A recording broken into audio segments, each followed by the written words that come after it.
Bismillahirrahmanirrahim. Assalamualaikum warahmatullahi wabarakatuh. Kembali lagi bersama saya Vera Yulia Pratiwi. Saya salah satu mahasiswi dari program studi manajemen dakwah Fakultas Dakwah dan Ilmu Komunikasi Universitas Islam Negeri Mataram. Di video kali ini saya akan membahas mengenai pengembangan potensi sumber daya manusia dalam pengelolaan lembaga dakwah. Baiklah, di sini kita berbicara mengenai sumber daya manusia. Manusia merupakan salah satu aset terpenting, bahkan termahal dalam suatu organisasi. Dengan memperhatikan hal tersebut, maka faktor pertama yang harus diperhatikan dalam sebuah organisasi yaitu manusianya itu sendiri. Salah satu bentuk manajemen yang dikembangkan dalam organisasi pada saat ini yaitu manajemen sumber daya manusia. Sumber daya manusia ini dapat dibagi kembali menjadi dua aspek. Yang pertama dari segi kuantitas dan yang kedua dari segi kualitas. Kuantitas itu dia merujuk pada jumlah ataupun populasi dari sumber daya manusia. Sedangkan kualitas itu merujuk pada mutu dari sumber daya manusia yang menyangkut kemampuan bekerja, berpikir, hingga keterampilan-keterampilan lainnya. Islam sangat peduli terhadap peningkatan harkat dan martabat manusia, karena dalam Islam manusia berada pada posisi yang terhormat. Hal ini sudah tercantum dalam firman Allah dalam Quran Surat Al-Isra ayat 70, yang artinya itu, sungguh kami telah memuliakan anak cucu Adam dan kami angkat mereka dari darat dan di laut. Kami anugerahkan kepada mereka rezeki dari yang baik-baik, dan kami lebihkan mereka di atas banyak makhluk yang kami ciptakan dengan kelebihan yang sempurna. Jika kita kaitkan dengan istilah dalam ilmu manajemen, maka pengembangan sumber daya manusia ini tidak dapat kita pisahkan dari aspek keseimbangan antara ilmu pengetahuan dengan ilmu-ilmu universal Islam yang merupakan rahmatan lil alamin tersebut. Manajemen sumber daya manusia dikenal juga dengan istilah ilmu dalam mengelola orang lain dalam sebuah lembaga tertentu. Menurut pendapat salah satu ahli, yaitu Josteri dan Restanti, mereka menjelaskan bahwa manajemen sumber daya manusia itu adalah praktek kebijakan yang dilakukan oleh seorang manajer dalam menggerakkan sumber daya manusia melalui proses penyaringan, perekrutan, penilaian, hingga pengimbalan. Jadi, manajemen sumber daya manusia itu kan tadi kita bisa artikan dengan ilmu atau seni mengenai perencanaan, pengorganisasian, pengarahan, dan pengendalian sumber daya manusia untuk mencapai tujuan yang telah ditetapkan. Adapun yang menjadi fungsi pokok dari manajemen sumber daya manusia ini adalah perencanaan, pengorganisasian, pengarahan, pengawasan, dan pengendalian. Sedangkan yang menjadi fungsi operasional dalam manajemen sumber daya manusia ini adalah analisis pekerjaan, rekrutmen, seleksi, kemudian penempatan, orientasi, kompensasi, diklat, penilaian kerja, promosi atau mutasi, kemudian supervisi, kemudian ada kepemimpinan, dan terakhir pengakhiran kerja atau PHK. Mengingat kemampuan dari setiap individu ataupun manusia itu kan berbeda-beda, maka proses pengembangan potensi dari sumber daya manusia pasti bukan perkara yang mudah. Itu sebabnya seringkali kita jumpai dalam pelatihan. Di antara peserta itu ada yang dapat dengan mudah mampu bertransformasi. Sedangkan tidak sedikit juga di antara mereka itu ada yang stagnan di tempat atau diam di posisi mereka, tidak mengalami perubahan yang signifikan. Akan tetapi, mau tidak mau, suka ataupun tidak, jika lembaga dakwah yang kita pimpin ingin maju dan berkembang, maka sumber daya manusia yang ada di dalamnya itu harus siap untuk bertransformasi mengikuti pola digitalisasi yang ditawarkan pada era disrupsi saat ini, agar mereka dapat lebih menguasai makna visi, misi, serta tujuan dari lembaga dakwah yang dikelolanya. Adapun tujuan dari dilaksanakannya pengembangan sumber daya manusia dalam pengelolaan lembaga dakwah, yaitu dapat meningkatkan produktivitas dalam melakukan suatu pekerjaan.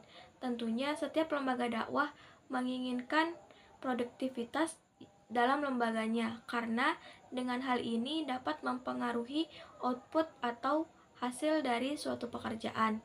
Yang kedua, memastikan semua dapat berfungsi secara efisien. Jika dalam suatu lembaga dakwah terdapat pembagian tugas yang kurang tepat terhadap sumber daya manusianya, maka pekerjaan yang dilakukannya pun tidak dikerjakan secara efisien, karena salah sasaran. Selanjutnya yang ketiga, meningkatkan sikap kepemimpinan pada diri setiap individu.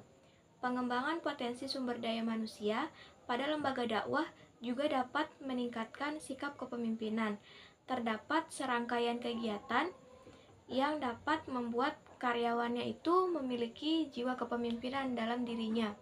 Jiwa tersebut membuat para karyawan mengetahui seberapa besar posisi mereka dalam pekerjaannya. Kemudian yang keempat atau yang terakhir, menciptakan moral karyawan. Moral karyawan dapat pula dibentuk melalui pengembangan sumber daya manusia. Moral ini dia menjadi kewajiban yang mutlak bagi setiap karyawan. Di antaranya itu seperti sikap kejujuran. Karena mengingat banyak lembaga dakwah atau perusahaan yang hancur karena ketidakjujuran. Diadakannya pengembangan potensi sumber daya manusia dalam pengembangan lembaga dakwah tentunya memiliki manfaat yang dirasa sangat penting. Di antaranya yang pertama, dengan adanya sumber daya manusia yang kompeten pada bidangnya, program dakwah yang telah dirancang itu dapat lebih relevan serta inovatif, sehingga mampu menjadi daya tarik bagi masyarakat sekitar. Yang kedua, ketika kita memiliki sumber daya manusia yang kompeten atau terlatih, mereka cenderung lebih produktif dan efisien dalam menjalankan tugas-tugas mereka. Mereka dapat mengelola waktu serta dapat menyusun strategi dakwah secara berkala atau secara berkelanjutan. Yang ketiga, membangun citra positif terhadap lembaga dakwah juga dapat meningkatkan kepercayaan publik. Hal ini dapat dilakukan ketika kita memiliki sumber daya manusia yang berkualitas serta berintegritas. Dan yang terakhir, pada era disrupsi ini, sumber daya manusia yang mampu menggunakan perangkat teknologi akan lebih mudah mereka itu menjangkau audiens lebih luas melalui media sosial maupun platform digital lainnya. Setelah kita mengetahui apa saja sih tujuan serta manfaat dari pengembangan potensi sumber daya manusia ini, sekarang kita beralih ke bagaimana sih langkah-langkahnya dalam pencapaian pada pengelolaan potensi sumber daya manusia tadi.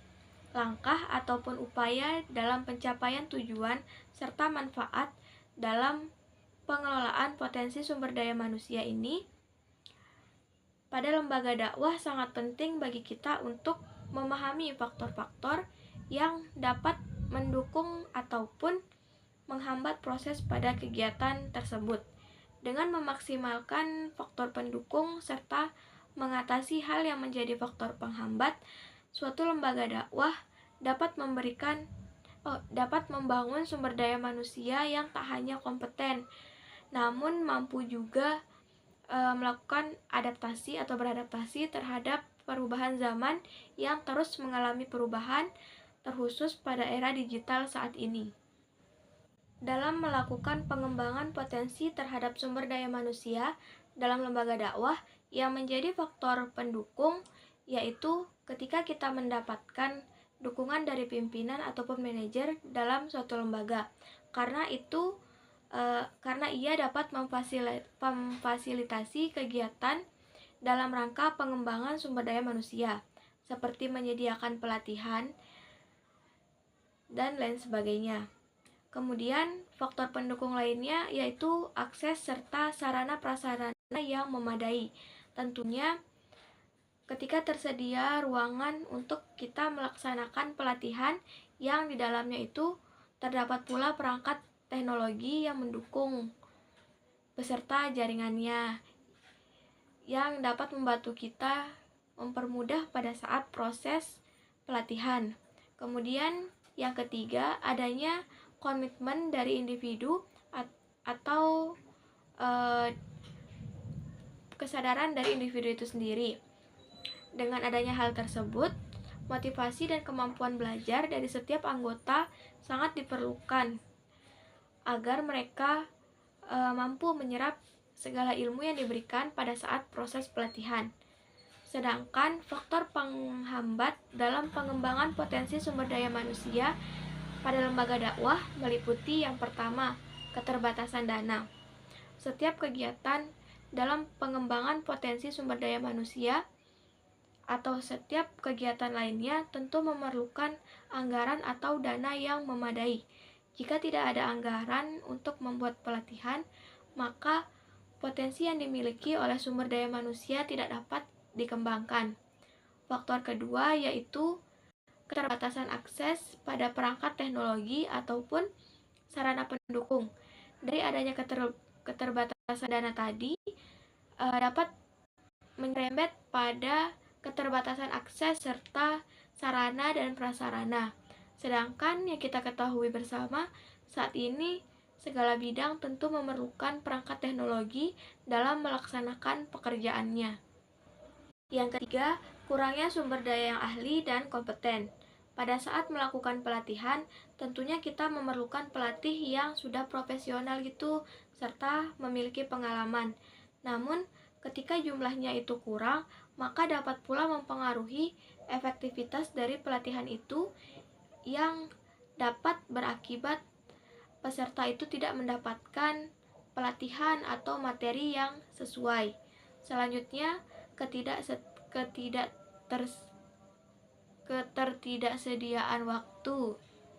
Mengingat setiap pengurus ataupun anggota dari suatu lembaga dakwah memiliki tanggung jawab di luar ini pula, maka terkadang mereka sulit untuk menyisihkan waktu agar bisa mengikuti pelatihan pengembangan seperti ini.